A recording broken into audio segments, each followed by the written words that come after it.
అంటే రాష్ట్రాల్లో ఉన్న ఏ పార్టీ చేసే పనైనా సరే ఇదే విధంగా ఉంటుంది.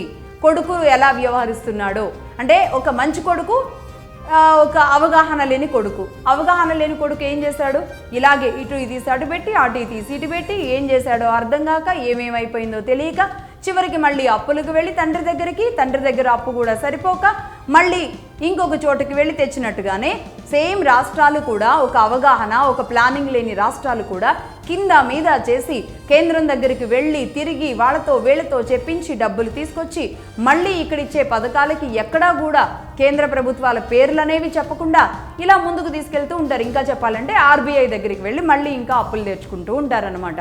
అంటే ప్రతి ఒక్కరికి అర్థం అవ్వాల్సింది ఏంటి అంటే ఒక తండ్రి కొడుకులు, ఒక ఉమ్మడి కుటుంబం విభజన జరిగిన తరువాత ఎలా ఉంటారో అలాంటిదే కేంద్ర రాష్ట్ర ఆదాయాలు, అప్పులు ఇవన్నీ అలా డిపెండ్ అయి ఉంటాయన్నమాట.